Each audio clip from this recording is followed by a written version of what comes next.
நாம் ஜெபிப்போம். அதிகமாய் நேசிக்கிற எங்கள் அன்பின் பரலோக பிதாவே, இந்த பரிசுத்தமான ஓய்வு நாளின் காலை வேளையிலே கர்த்தாவே, உடைய ஆலயத்திற்கு வந்து நாங்கள் உம்மை ஆராதிக்கும்படியாய் கர்த்தர் பாராட்டின கிருபைக்காய் நன்றியோடு துதிக்கிறோம், ஸ்தோத்திரிக்கிறோம். கிருபையுள்ள தெய்வமே, எங்களுடைய வாழ்நாளிலே இந்த நாளை எங்களுடைய ஆயுசு நாளாகவும் ஆயத்த நாளாகவும் எங்களுக்கு கூட்டி கொடுத்த தயவுக்காக நாங்கள் நன்றி செலுத்துகிறோம்.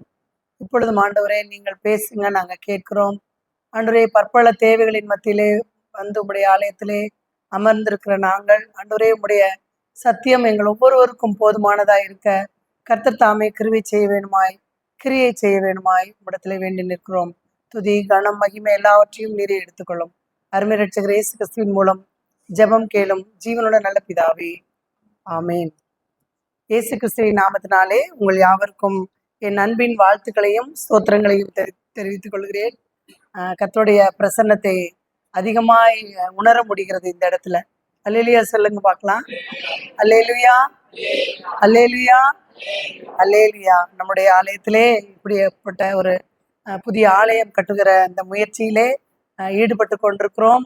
அதனுடைய மாற்று ஏற்பாடாக இந்த இடத்திலே ஆலயம் நடந்து கொண்டிருக்கிறது.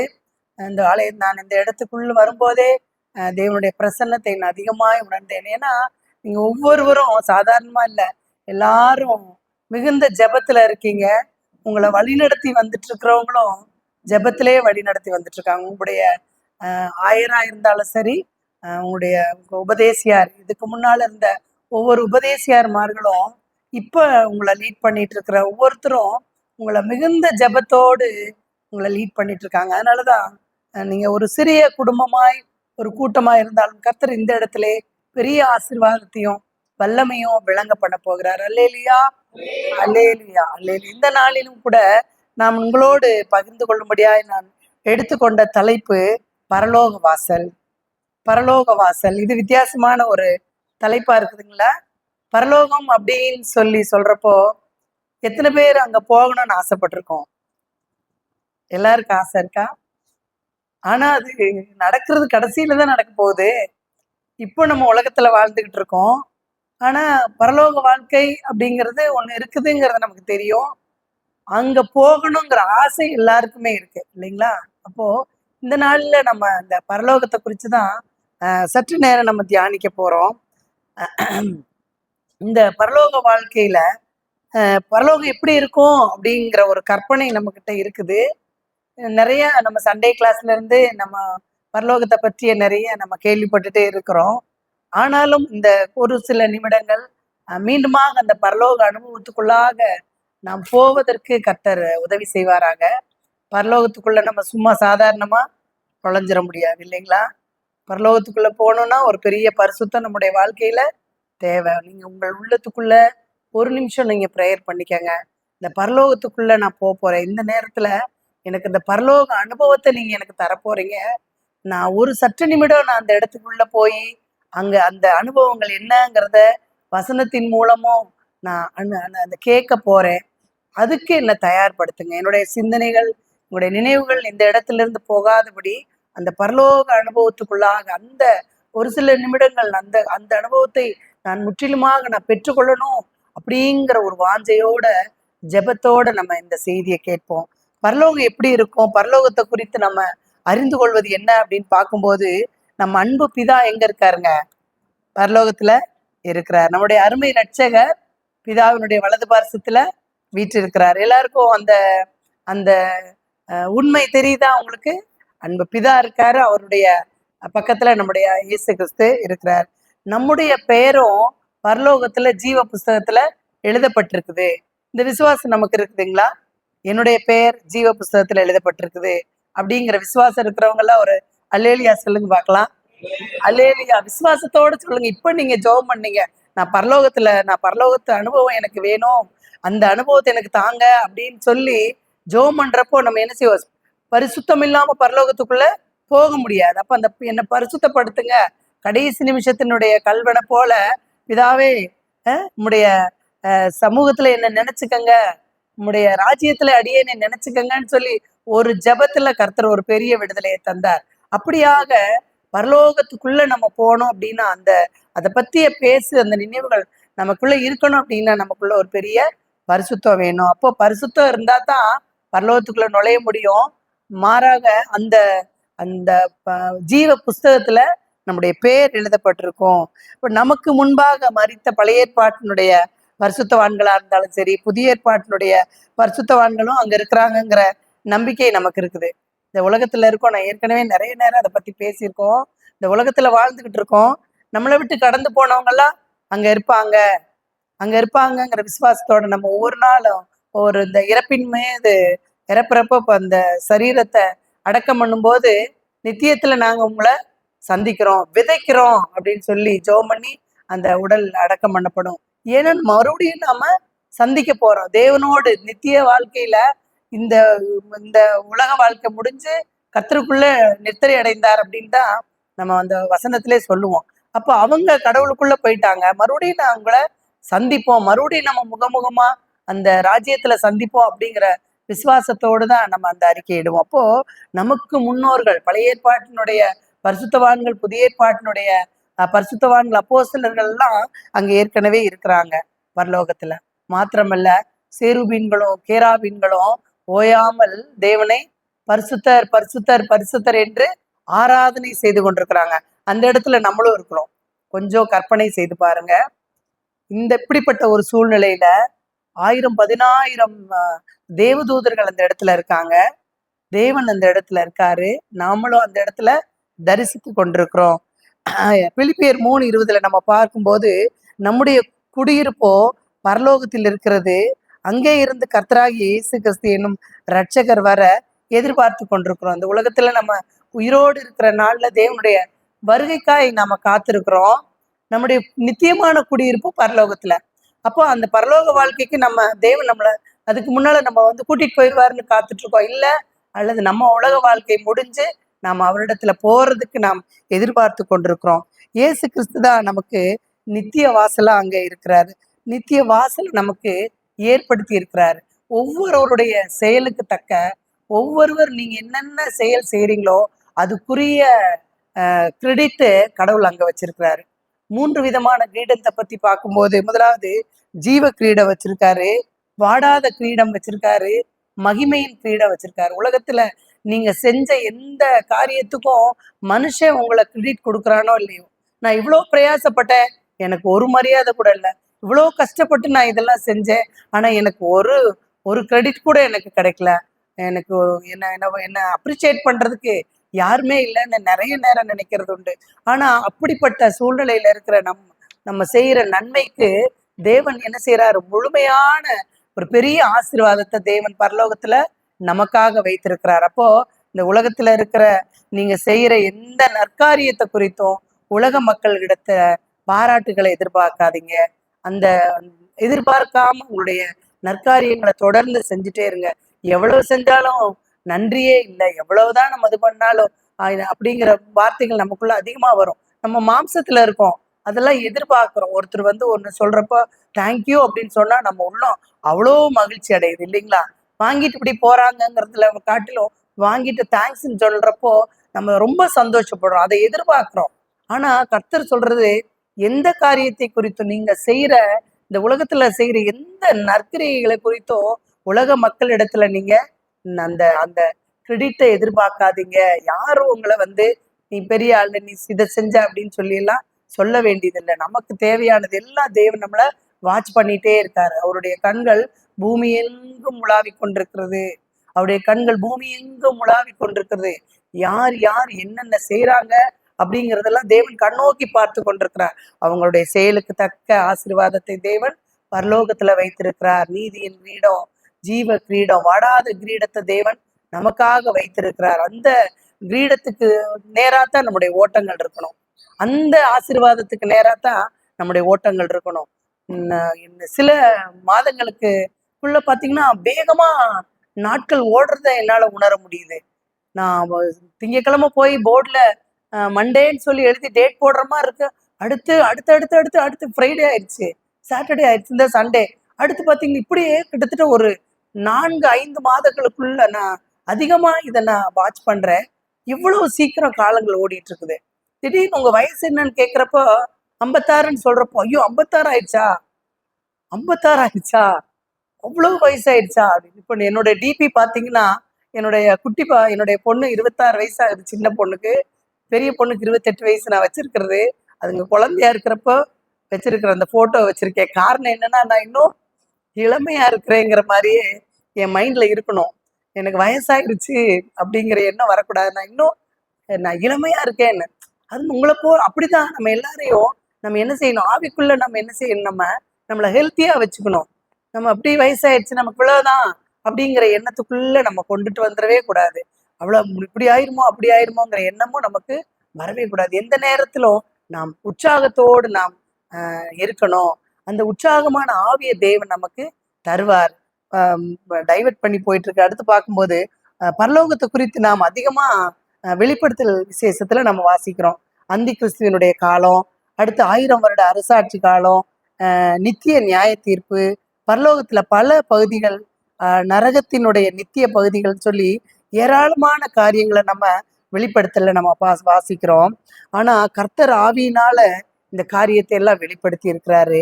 எரேமியா 33:3 நம்ம வாசிக்கும் போது, என்னை நோக்கி கூப்பிடு, அப்பொழுது நான் உனக்கு உத்தரவு கொடுத்து நீ அறியாததும் உனக்கு எட்டாததுமான பெரிய காரியங்களை செய்வேன். அறியாத காரியம், எட்டாத காரியம், ரெண்டும் நமக்கு வித்தியாசமான காரியம். ஒண்ணு நமக்கு தெரியவே தெரியாது, ரெண்டாவது நம்மளால முடியவே முடியாது. இப்படிப்பட்ட காரியங்கள் எல்லாம் தேவன் என்ன செய்வாரா, நமக்கு அறிவிப்பேன் என்று சொல்லி வாக்கு கொடுக்கிறார். தானியேலை பார்க்கும்போது அவர் கர்த்தரை நோக்கி கூப்பிடும்போது தானியேலுக்கு மறைபொருளை கர்த்தர் வெளிப்படுத்தி கொடுத்தார் என்று சொல்லி பார்க்கிறோம். தேவனுடைய ரகசியங்களை தேவன் தானியேலுக்கு சொன்னார் என்று பார்க்கிறோம். தானியேல் 12:4 வாசிக்கும் போது, கடைசி காலத்தில் அநேகர் இங்கும் அங்குமாக ஓடி ஆராய்வார்கள், அறிவும் பெருகிப்போம் என்று சொல்லி வாசிக்கிறோம். தேவ பிள்ளைகளே, உங்கள் கண்கள் எப்பொழுதும் பரலோகத்தையே நோக்கி இருக்கட்டும். பரலோகம்தான் எனக்கு சொந்தமான வாழ்க்கை. அறிந்தோ அறியாமலோ நம்ம அதற்கு நேராத்தான் நம்ம ஒவ்வொரு நாளும் கடந்து போயிட்டே இருக்கிறோங்கிற உணர்வு நம்மோடு கூட இருக்கட்டும்.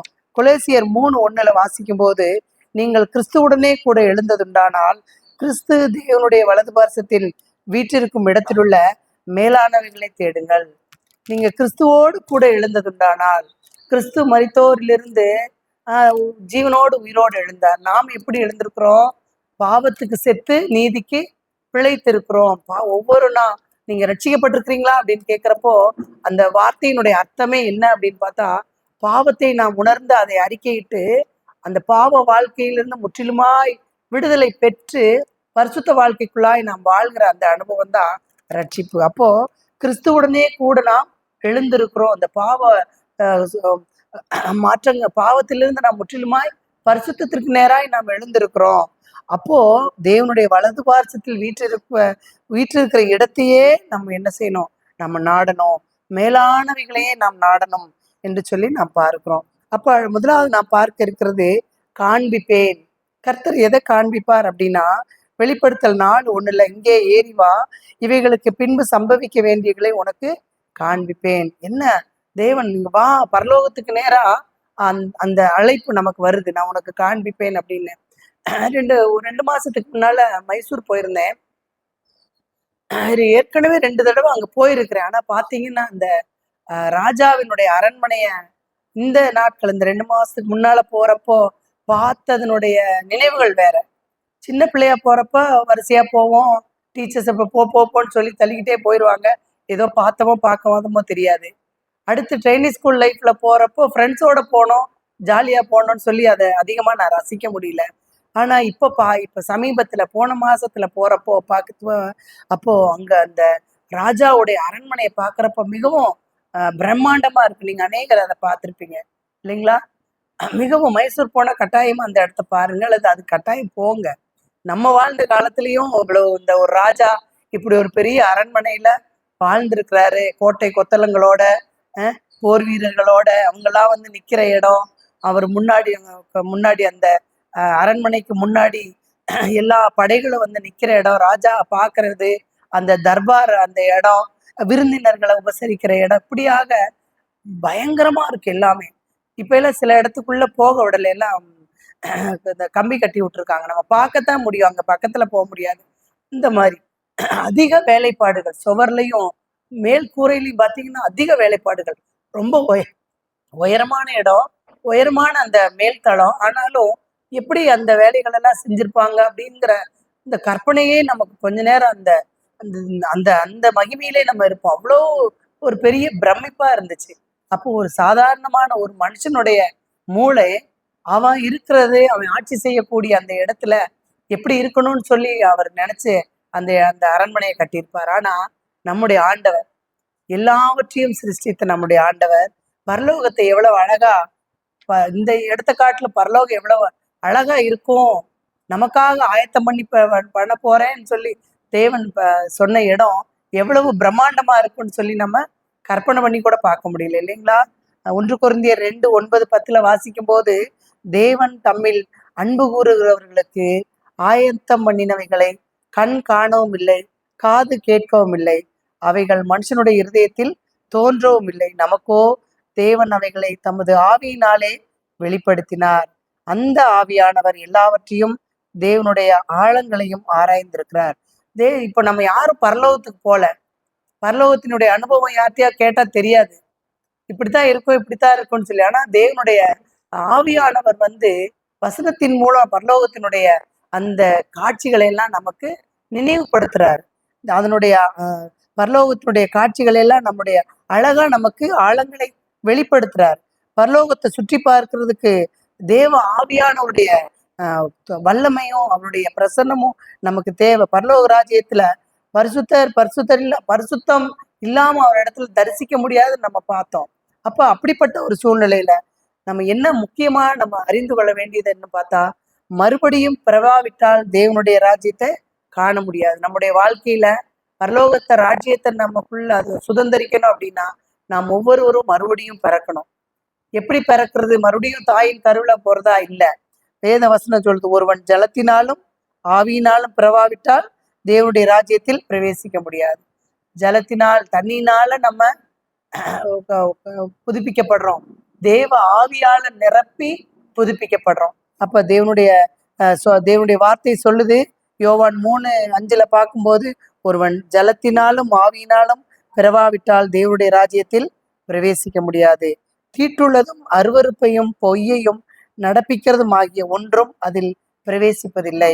இப்போ பரலோக ராஜ்யத்துக்குள்ள போனோம் அப்படின்னா அடுத்து என்னன்னு பார்க்கும்போது, தீட்டுள்ளதும் அருவருப்பையும் பொய்யையும் நடப்பிக்கிறதும் ஆகிய ஒன்றும் அதில் பிரவேசிப்பதில்லை. ஆட்டுக்குட்டியானவருடைய ஜீவ புஸ்தகத்தில் எழுதப்பட்டவர்கள் மாத்திரம் அதில் பிரவேசிப்பார்கள். அப்போ தேவனுடைய அந்த பிரசன்னத்துக்குள்ள நம்ம இருக்கணும் அப்படின்னா நமக்குள்ள எதேன்னு இருக்கக்கூடாது, வேத வசனம் சொல்லக்கூடிய தீட்டுள்ளது நமக்குள்ள இருக்கக்கூடாது, தேவன் அருவருக்கிற காரியங்கள் இருக்கக்கூடாது. நிறைய இருக்கு அருவருக்கிற காரியங்கள், எது எது தீட்டுங்கிறது நிறைய இருக்கு நம்முடைய வசனத்துல. அப்போ அடுத்து பாத்தீங்கன்னா தனியா சொல்லியிருக்கிறாரு பொய்யையும் அப்படின்னு. பொய்யையும் இதெல்லாம் நடப்பிக்கிற ஒன்றோ நம்ம கிட்ட இருந்துச்சுன்னா நம்ம அதுக்குள்ள பிரவேசிக்க முடியாது. நம்மை நாமே இப்பொழுது ஒரு தற்பரிசோதனை செய்வோம். சும்மா சாக்கு போக்குக்காக, சும்மா இதுல என்ன தப்பு இருக்குதுன்னு சொல்லி யதார்த்தத்துக்காக நம்ம எந்த நேரத்திலையும் பொய் சொல்றதோ, தேவன் விரும்புகிற காரியத்தை மாத்திரம் நம்ம செய்யக்கூடியவங்களா இருக்கணும். தேவன் அருவருக்கிற காரியங்கள், தேவன் தீட்டுன்னு சொல்லி தேவன் நமக்கு கற்றுக் கொடுத்த காரியங்கள் எல்லாவற்றிலிருந்து நாம் விடுதலை பெற்றுக்கொள்வோமே. ஆனால்தான் தேவனுடைய ஜீவ புஸ்தகத்துல நம்முடைய பெயர் வரும். பரலோகம் அப்படிங்கிறது எது அப்படின்னு பார்க்கும்போது, கர்த்தாதி கர்த்தர் அவருடைய வாசஸ்தலமா இருக்குது. எப்படி ராஜாவுக்கு ஒரு அரண்மனை இருக்குதோ அதே போல பரலோகத்துக்கு தேவன் தங்கக்கூடிய ஒரு வாசஸ்தலம். பரலோகம் அப்படிங்கிறது உபாகமம் 26:15 சொல்லப்பட்டிருக்குது, பரிசுத்த வாசஸ்தலம் ஆகிய பரலோகத்தில் இருந்து அப்படின்னு சொல்லி. அடுத்து பார்க்கும்போது வெளிப்படுத்தல் 21:2 பார்க்கும்போது, புதிய எருசலேம் ஆகிய பரிசுத்த நகரம் என்று சொல்லி பரலோகத்தை பார்க்கிறோம். பரலோகத்துல முழு அலங்காரமும் பரிசுத்தம்தான். ஒரு அரண்மனையில அதனுடைய அலங்காரம் என்ன அப்படின்னு பார்க்கும்போது, அந்த ரத்தின கம்பளம் விரிச்சிருக்காங்க, செவர்கள்ல எல்லாம் அலங்காரமான அந்த பெயிண்டிங் இருக்குது, ரொம்ப வேலைத்தரமான அந்த கட்டடங்கள்லாம் இருக்குது. இதெல்லாம் ஒரு அரண்மனை அலங்கரிக்கிறது போல பரலோகத்துல எது அலங்கரிக்குது அப்படின்னா பரிசுத்தம் மாத்திரமே அலங்கரிக்குது. பரிசுத்தம்தான் அதனுடைய அலங்காரமே. நம்முடைய தேவன் பரிசுத்தர் பரிசுத்தர் பரிசுத்தர் என்று சொல்லியும், பரலோகத்தில் உள்ள தேவதூதர்கள் எல்லாரும் பரிசுத்தர்களாய், அங்குள்ள கேருபீன்கள் சேராபீன்கள் எல்லாம் பரிசுத்தத்துல பூரணமாய், தூய்மையாய், நிறைவாய், சந்தோஷமாய், மகிழ்ச்சியாய் காணப்படுறாங்களாம். பரலோகமே பரிசுத்தத்தால நிறைஞ்சிருக்கு. அங்க வாழக்கூடிய, அங்க இப்ப இருக்கக்கூடிய கேருபீன்கள் சேராபீன்கள் இன்னும் தேவதூதர்கள் அனைவருமே பரிசுத்தத்துல பூரணமா இருக்காங்க, தூய்மையா இருக்காங்க, அதுல நிறைவா இருக்காங்க, சந்தோஷமா மகிழ்ச்சியா இருக்காங்க. பரலோகத்தை நிரப்பி இருக்கிறதே பரிசுத்தம் என்று சொல்லி நாம் பார்க்கிறோம். மனந்திரும்பங்கள் பரலோக ராஜ்யம் சமீபமா இருக்கு. நம்மளுடைய பரலோக ராஜ்யத்தை நம்ம பெற்றுக்கொள்றதுன்னா ரொம்ப ஈஸி. ஆனா அதுக்கு கொஞ்சம் தான் நம்ம முயற்சி எடுக்கணும். அந்த முயற்சியில நம்ம வெற்றி அடைஞ்சிட்டோம்னு வச்சுக்கோங்க, பாவம் நம்மை மேற்கொள்ளவே முடியாது. பாவத்தை குறித்த ஒரு பயம், பாவத்தை குறித்த ஒரு ஒரு எச்சரிக்கை நம்ம உள்ளத்துல எப்பவும் தோன்றிக்கிட்டே இருக்கணும். அது ஆவியானவர் நமக்கு கொடுக்குற அந்த சத்தம் நம்ம மேல நம்ம கிட்ட ஒழிச்சுக்கிட்டே இருக்கணும். மனசாட்சின்னு அதைத்தான் சொல்லுவாங்க. மனசாட்சியை தொட்டு சொல்லுன்னுவாங்க. யாராவது தப்பு பண்ண சொல்லு அப்படிம்பாங்க. அப்போ அந்த ஆவியானவருடைய அந்த சத்தம் நம்ம கிட்ட கேட்டுக்கிட்டே இருக்கும்போது கட்டாயம் நம்ம என்ன செய்ய மாட்டோம், பாவம் செய்யவே மாட்டோம், மனம் திரும்புவோம். ஒருவேளை நமக்கு முன்பாக அறியாமல் செய்த பாவங்களிலிருந்து நாம விடுபட்டு மனம் திரும்பும் போது பரலோக ராஜ்யம் எப்படி இருக்குதுங்களா, நமக்கு சமீபமா வந்துருது. நம்முடைய சமீபமா இருக்குது. எந்தெந்த காரியங்கள் பாவம்னு நீங்க தெரிஞ்சு அதை நீங்க அறிக்கை இடும் போது பரலோக ராஜ்யத்தை நாம் சுதந்திரித்து கொள்ள முடியும்.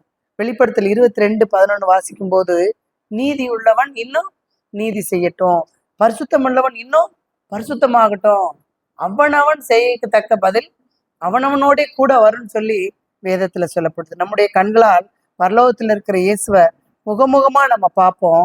இயேசு கிறிஸ்து நமக்காக செய்த எல்லா தியாகங்களையும் நம்ம நினைவு கூறணும். நம்ம ஒரு பாவம் செய்யணும் அப்படின்னா அந்த பாவம் ஒரு மீறுதல், இது கடவுளுக்கு பிரியமில்லாதது அப்படிங்கிறத நினைக்கும் போது கர்த்தர் இப்போதும் நம்முடைய பாவங்களுக்காக அடிக்கப்படுகிறார் அப்படிங்கிற உணர்வு நமக்கு வரும்போது கட்டாயம் அந்த பாவத்தை நம்ம செய்யவே மாட்டோம். அதனால என்ன ஆனாலும் பரவாயில்ல, இந்த சின்ன விஷயத்துல நான் உண்மையா இருப்பேன், இது சாதாரண விஷயத்துலதான் நான் இதுல உண்மையா இருப்பேன், நான் உண்மையா இருந்தேன்னா கர்த்தர் எனக்காக பிரியப்படுவார், என்ன நினைச்சு சந்தோஷப்படுவார், என்ன நினைச்சு மகிமைப்படுவார். அப்ப இந்த காரியம் தேவனை துக்கப்படுத்தும் அப்படிங்கிற ஒரு விஷயம் நமக்குள்ள ஆழ்ந்த இருதயத்துல இருக்கும்போது, பாவத்தை குறித்த பயம் நமக்கு இருக்கும்போது பரிசுத்த வாழ்க்கையை நாம பெற்றுக்கொள்ள முடியும். நம்மை சுத்திகரிக்கணும். இயேசு கிறிஸ்துனுடைய ரத்தம் நம்முடைய சகல பாவங்களை நீக்கி நம்மை சுத்திகரிக்கிறது என்று சொல்லி பார்க்கிறோம். அடுத்து பார்க்கும்போது பரலோக சிங்காசனம். வெளிப்படுத்தல் 4:2 வாசிக்கும் போது, இதோ வானத்தில் ஒரு சிங்காசனம் வைக்கப்பட்டிருந்தது, அந்த சிங்காசனத்தின் மேல் ஒருவர் வீற்றிருந்தார். பரலோக சிங்காசனத்தை பாருங்க. இப்போ ஆவிக்குரிய கண்கள்ல ஒரு சிங்காசனத்தை நம்ம பார்க்கிறோம். அது எத்தனை அழகா பிரகாசமா இருக்கு. அந்த சிங்காசனத்துல ஒருவர் வீற்றிருக்கிறார். அவரை தான் நம்ம பரலோகத்துல இருக்கிற எங்கள் பிதாவேன்னு சொல்லி நம்ம அனுதினமும் நம்ம கூப்பிடுறோம். அவர் தான் நம்முடைய ஜெபத்துக்கு பதில் கொடுக்கிறவரு. அவரைத்தான் நம்ம ஜெபத்தை கேட்கிறவரே. மாம்சமான யாவரும் உம்மிடத்தில் வருவார்கள் என்று சொல்லி தாவீது சொல்றாரு சங்கீதம் 65:2. ஜெபத்தை கேட்கிறவரே, மாம்சமான யாவரும் உம்மிடத்தில் வருவார்கள் என்று சொல்லி தாவீது சொல்லக்கூடியவர் அவர்தான். வெளிப்படுத்தல் 4:3 சிங்காசனத்தில் வீற்றிருக்கிறவர் பார்வைக்கு வஜ்ரக்கல்லுக்கும் பதுமராகத்துக்கும் ஒப்பா இருக்கிறார் என்று சொல்லி பார்க்கிறோம். அப்போ அவருடைய பிரகாசம் இவ்வளவு விலை உயர்ந்த கல்லினுடைய அந்த பிரகாசத்துக்கு ஒப்பாய் இந்த வேதத்துல சொல்லப்பட்டிருக்குது. அவர் 1000-10,000 பேரில் சிறந்தவர், முற்றிலும் அழகுள்ளவர். அவருடைய முகத்தை பார்க்கவே முடியாது. அவருடைய நம்ம தேவனுடைய பிரசன்னத்துக்குள்ள நம்ம வாழ்ந்துட்டு இருந்தோம் அப்படின்னா நம்மளுடைய முகங்கள் கூட அப்படித்தான் தேவனுடைய முகத்தினுடைய பிரகாசம் நம்மிடத்துல பிரதிபலிக்கும். ஒரு ஒரு பாடலை நான் பாடுறேன். தேவனுடைய அழகை குறித்து அவருடைய பாடலே. என்ன அழகு இயேசுவின் கண்கள், என்ன அழகு இயேசுவின் கண்கள், அக்கினிமயமான அழகு கண்கள், என்னை உற்று நோக்கி ஆழம் அறியும் கண்கள், அக்கினிமயமான அழகு கண்கள், என்னை உற்று நோக்கி ஆழம் அறியும் கண்கள். நாம் கண்களை மூடி தேவனுடைய முகத்தை நாம் நோக்கி பார்ப்போம்.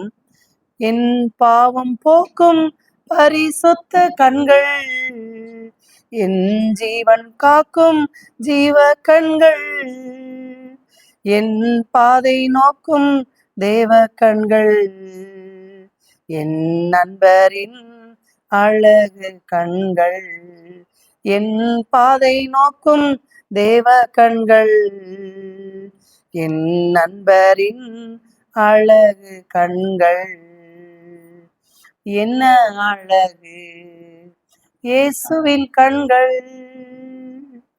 பாலினால் கழுவிய கண்கள், நேர்த்தியாய் பதித்த ஒப்பற்ற கண்கள், நதி ஓரம் தங்கும் ஓரா கண்கள், என் ராஜாவின் ராஜ கண்கள், நதி ஓரம் தங்கும் பூரா கண்கள், என் ராஜாவின் ராஜ கண்கள்.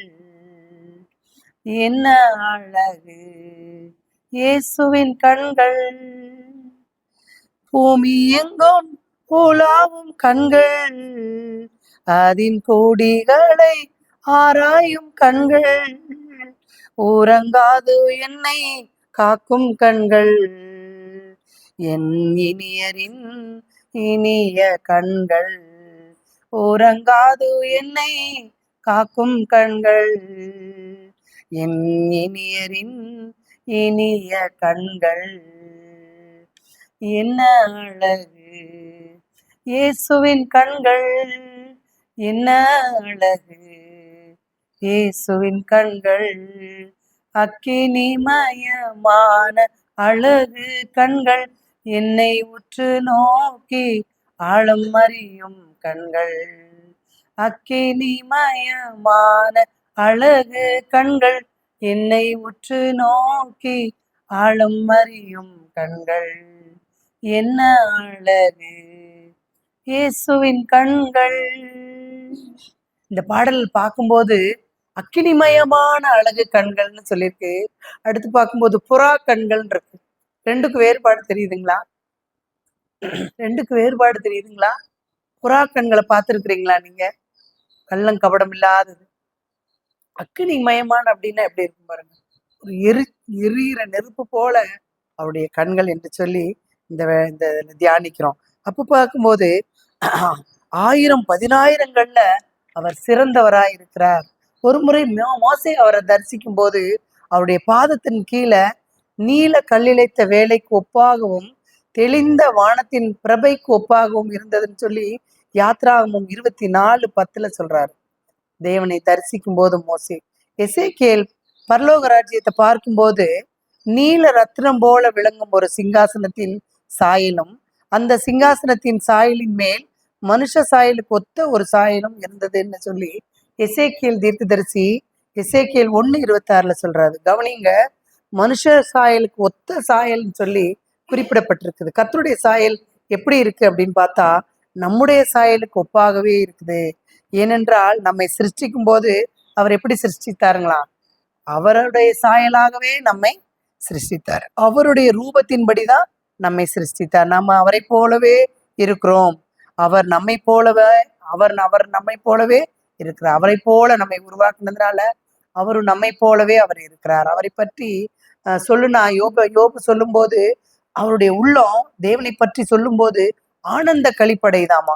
என் மீட்பர் உயிரோடு இருக்கிறார் என்றும் கடைசி நாளில் பூமியின் மேல் நிற்பார் என்றும் நான் அறிந்திருக்கிறேன் என்று சொல்லிவிட்டு அவரை நான் பார்ப்பேன், அந்நிய கண்கள் அல்ல, என் கண்களே அவரை காணும் என்று சொல்லி யோபு 19:25-27 சொல்லப்பட்டிருக்குது. ஸ்தேவான் அவருடைய மகிமையை தரிசிக்கும் போது ஸ்தேவானுடைய முகம் தேவதூதனுடைய முகம் போல பிரகாசித்தது என்று சொல்லி பார்க்கிறோம். மோசே சீனாய் மலையின் மேல அவர் தேவனை தரிசித்த போது மோசேயினுடைய முகத்துல மகிமையின் சாயல் வீச ஆரம்பித்தது என்று சொல்லி பார்க்கிறோம். இப்ப தாவீது சொல்றாரு, தாவீதினுடைய ஏக்கம், எதிர்பார்ப்பு என்ன அப்படின்னு சொல்லி சங்கீதம் 73:24 வாசிக்கும் போது, உம்முடைய ஆலோசனையின்படி நீர் என்னை நடத்தி முடிவிலே என்னை மகிமையில் ஏற்றுக்கொள்வீர்.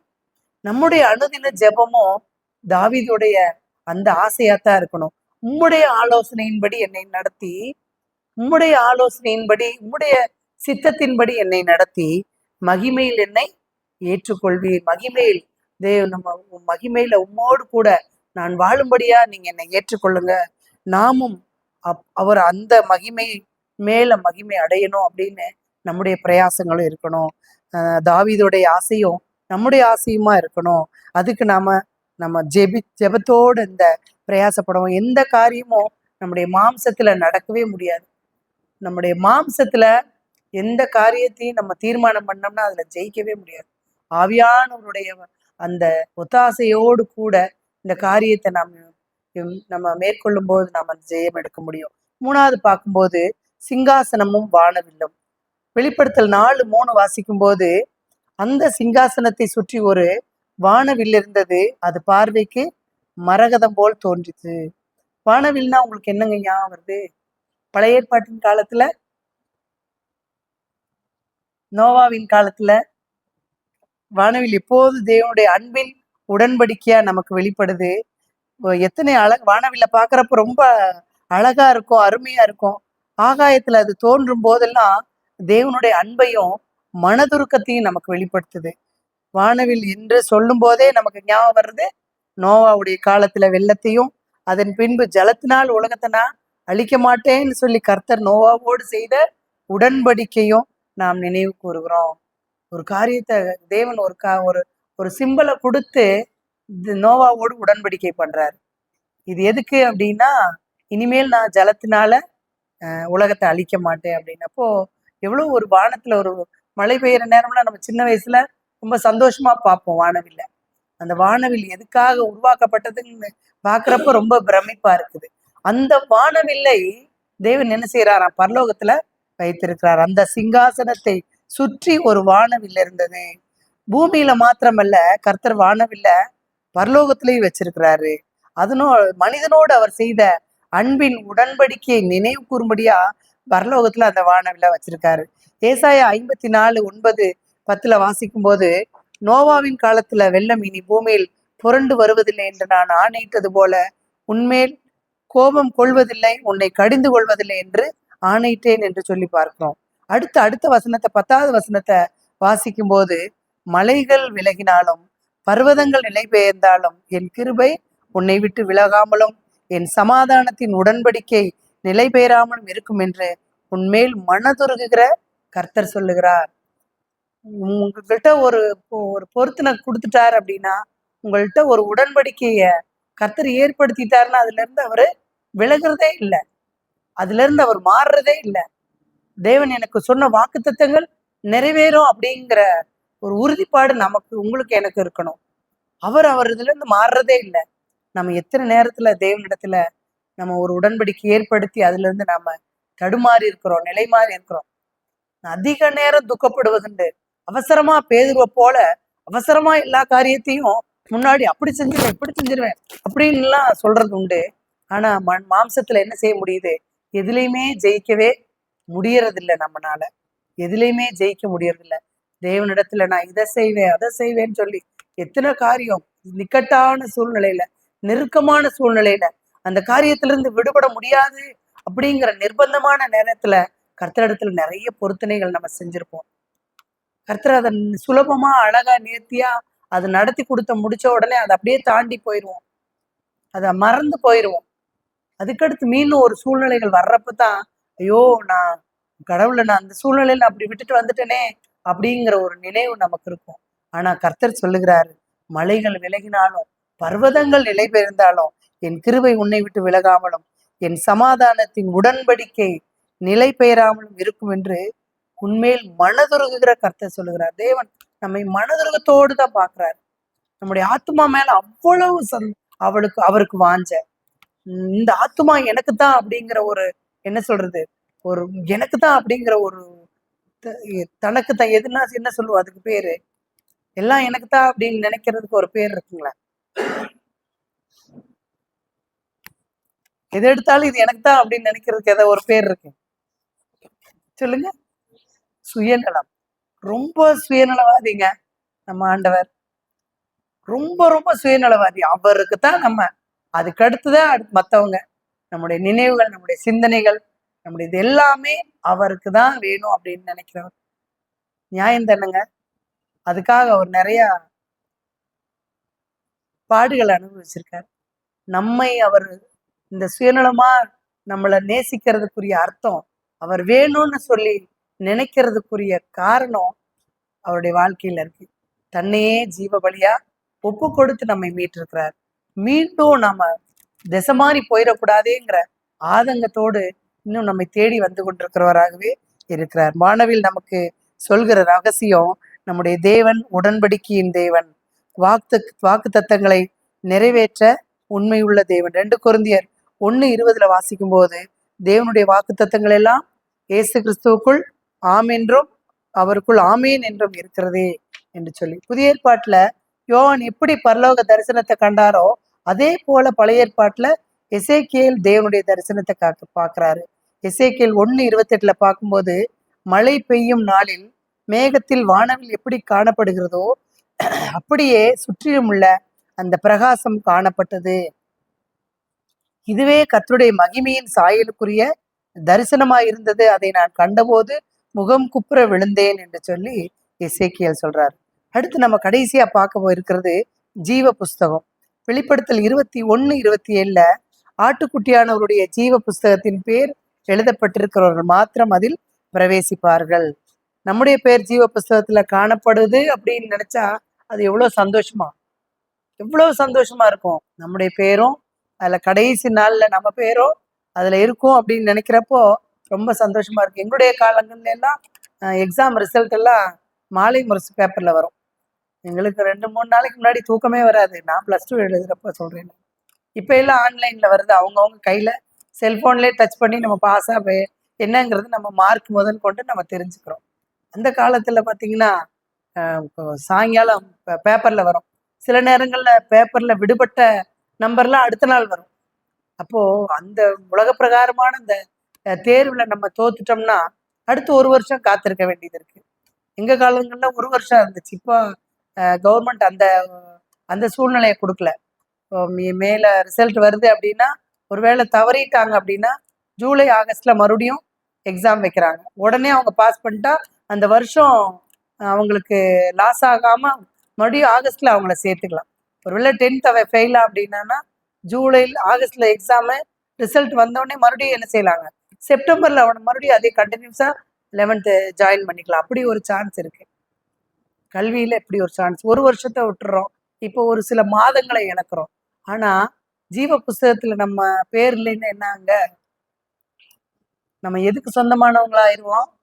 பாதாளத்துக்கும் என்றும் அவியாத அக்கினிக்கு நம்ம சொந்தமாயிருவோம். அப்போ அதுல மிகுந்த ஜாக்கிரதை உள்ள வெகு சீக்கிரமாய் நம்முடைய காலங்கள் ஓடிக்கொண்டிருக்குது.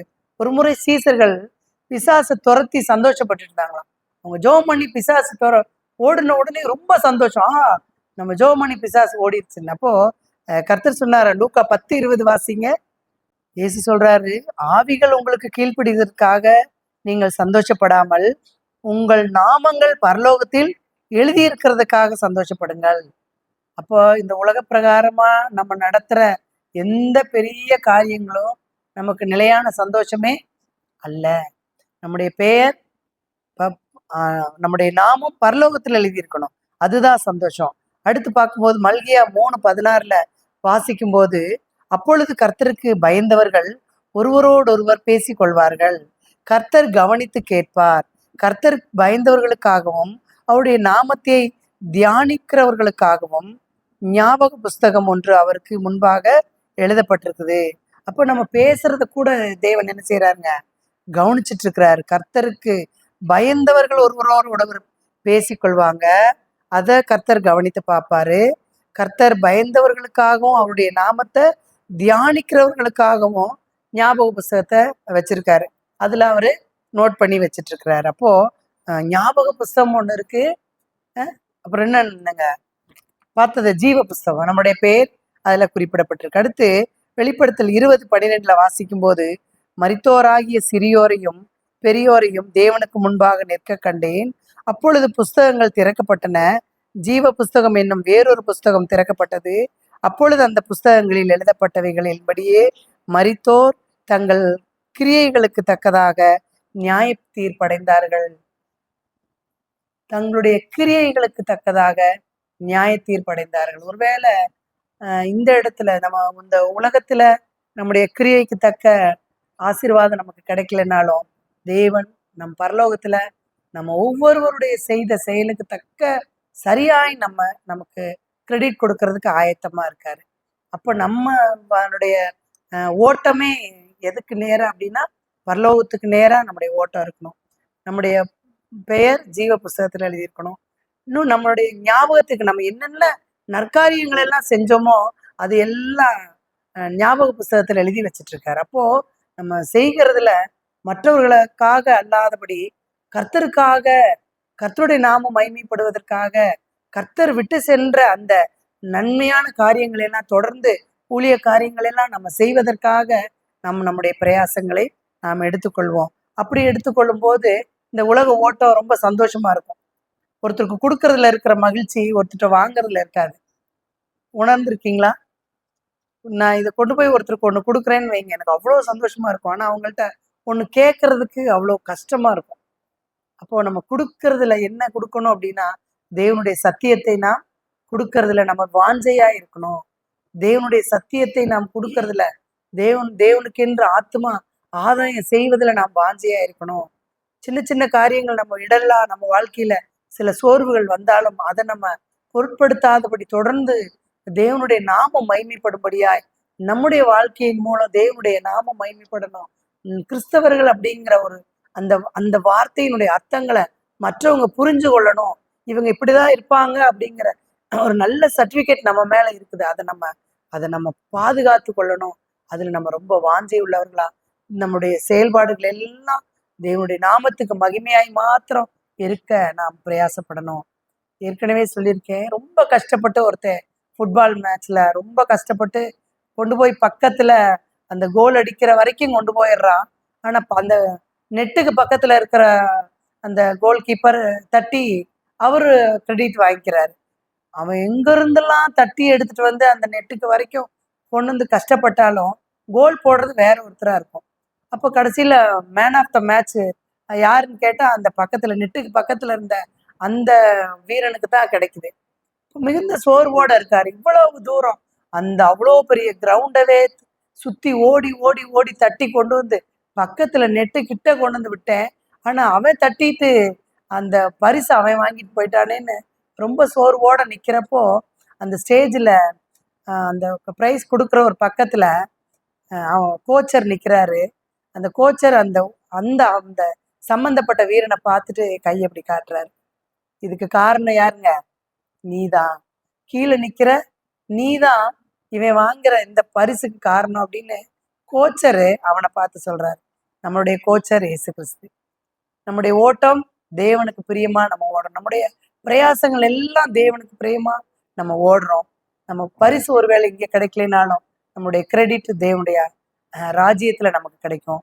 கர்த்தர் அந்த ஆசீர்வாதத்தை இந்த நாளிலே இங்க வந்திருக்கிற உங்கள் ஒவ்வொருவருக்கும் தேவன் தருவாராக. நாம் செபிப்போம். நியாய தீர்ப்பின் நாளான அந்த நாள் மகா பெரிய நாள், இந்த பூவில் உள்ளோர் அனைவரும் நடுங்கும் நாள். அந்த நாள் மகா பெரிய நாள், இந்த பூவில் உள்ளோர் அனைவரும் நடுங்கும் நாள். நீதியும் அநீதியும் பிரிக்கப்படுமே, ஜீவனும் ஆக்கினையும் அடைந்திடவே. நீதியும் அநீதியும் பிரிக்கப்படுமே, ஜீவனும் ஆக்கினையும் அடைந்திடவே. நியாய தீர்ப்பின் நாளான அந்த நாள் மகா பெரிய நாள், இந்த பூவில் உள்ளோர் அனைவரும் நடுங்கும் நாள். வலது பக்கத்தில் நிற்போரெல்லாம் ஆசி பெற்றிட, இடது பக்கத்தில் நிற்போரெல்லாம் சபிக்கவே பட. வலது பக்கத்தில் நிற்போரெல்லாம் ஆசி பெற்றிட, அன்று இடது பக்கத்தில் நிற்போரெல்லாம் சபிக்கவே பட. நியாய தீர்ப்பின் நாளான அந்த நாள் மகா பெரிய நாள், இந்த பூவில் உள்ளோர் அனைவரும் நடுங்கும் நாள்.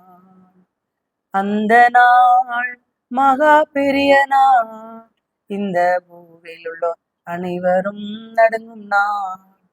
எங்களை அதிகமாய் நேசிக்கிற எங்கள் அன்பின் பரலோக பிதாவே, இந்த பரிசுத்த ஓய்வு நாளின் ஆண்டவரே, நாங்கள் ஒரு சில நிமிடங்கள் ஆண்டவரே பரலோக ராஜ்யத்தை குறித்த தியானத்திலே நீர் எங்களை வழிநடத்தி வந்தீர். ஸ்தோத்திரிக்கிறோம் ஆண்டவரே. உடைய ராஜ்யத்திலே எங்களையும் நீர் நினைத்தரலும், பாவிகளாகி எங்களையும் நீர் ஒரு விசை கூட நினைத்தரலும்.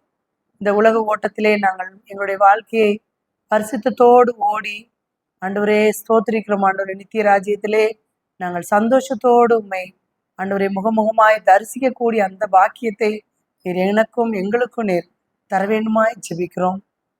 உலகத்திலே உபத்திரவம் உண்டு, திடன்கொள் நான் உலகத்தை ஜெயித்தேன் என்று சொன்னவரே. உலகத்தின் போராட்டங்கள், உலகத்தின் பிரச்சனைகள், உலகத்தின் பாடுகள் எல்லாம் ஆண்டவரே கர்த்தாவே நீரும் இந்த காரியத்தை எல்லாம் கடந்து சென்றிருக்கிறீர். கர்த்தாவே உம்முடைய ஒத்தாசையோடு நாங்களும் இந்த காரியத்தெல்லாம் கடந்து தேவனே உம்முடைய விசுவாசத்தை நாங்கள் பற்றி கொண்டு உடைய ராஜ்யத்திற்கு பங்காளிகளாய் மாற எங்களை நீங்க புதிதாய் நீர் எங்களுக்கு புதிய ஆவியையும் புதிய ஜீவனையும் நீங்க தந்துருள வேணுமாய் ஜெபிக்கிறோம். உமக்கென்று உண்மையாய் ஓடுவதற்கு வேண்டிய பலனை என் தேவனை தர வேணுமாய் ஜெபிக்கிறோம். அப்படிப்பட்ட ஆசீர்வாதத்தை எனக்கும் எங்களுக்கும் நீ தர வேணுமாய் ஜெபிக்கிறோம். இந்த வேளையிலே இந்த வார்த்தைகளை கேட்ட எங்கள் ஒவ்வொருவரையும் என் தேவன் தாமே தகுதிப்படுத்துங்க, ஆசீர்வதிங்க, வழி நடத்துங்க. இயேசுவின் மூலம் ஜெபம் கேளும் ஜீவனுள்ள நல்ல பிதாவே, ஆமென்.